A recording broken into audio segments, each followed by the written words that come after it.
নিজের দেশ ছেড়ে নিজের ফ্যামিলি ছেড়ে বাংলাদেশ টু মালয়েশিয়া আসার যে গল্পটা, এটা আজকে আমি আপনাদের সাথে শেয়ার করব।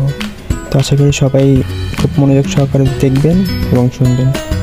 তো শুরু করা যাক বাংলাদেশ টু মালয়েশিয়া। হ্যালো জনগণ, it's Minil, welcome to my new blog. তো আমি রেডি হয়ে বের হয়ে যাচ্ছি, কারণ আজকে রাত 1:10 আমার ফ্লাইট ছিল অ্যান্ড বাসা নিজে গাড়ি চলে আসে।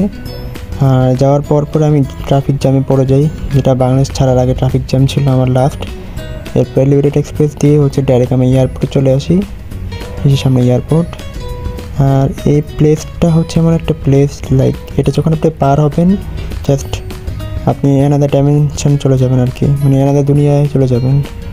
আম্মু খুবই কান্না করতেছিল আর আমার এখনও খুবই কান্না লাগতেছে যখন আমি ভয়েসটা দিচ্ছি।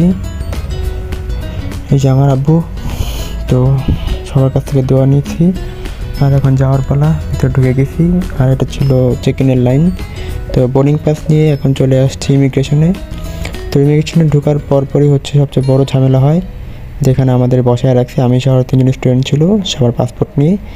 দেন প্লেন ছাড়ার ঠিক 10 মিনিট আগে আমাদের পাসপোর্ট দেয় অ্যান্ড খুব তাড়াহুড়া করে আমরা প্লেনের এয়ারবাস যেটা আছে ওটা উঠে যাই। আর এই প্লেনে ওঠার মুহূর্তটা, আশেপাশে অনেক প্লেন ছিল আর আমার খুবই খারাপ লাগতেছিল, কজ এই প্লেনটা যখনই আকাশে উঠবে তখন আমি নিজের দেশ ছেড়ে অন্য কোথাও চলে গেছি আর কি।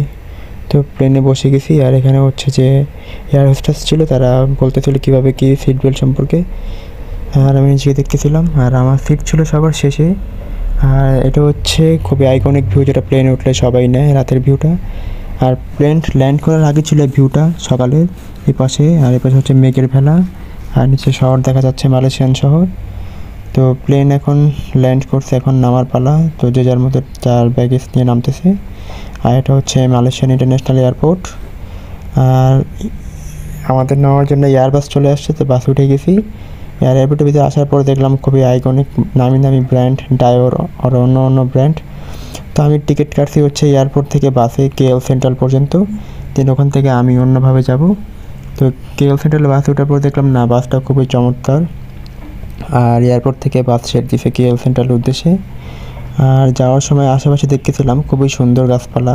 আর আসলে বাংলাদেশের বাইরের যে প্রকৃতি, এটা আসলেই সুন্দর। বাংলাদেশের বাইরে যে অন্য যে দেশগুলি হয়, উঁচু উঁচু ইমারত আর অনেক কিছু।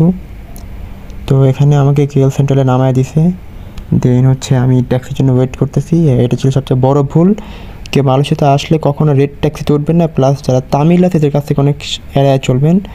তো এটা আমার বাসা। তো আজকে ভিডিও এই পর্যন্তই সীমাবদ্ধ। সবাই ভালো থাকবেন, সুস্থ থাকবেন আর ইনশাআল্লাহ আমার জন্য দোয়া করবেন।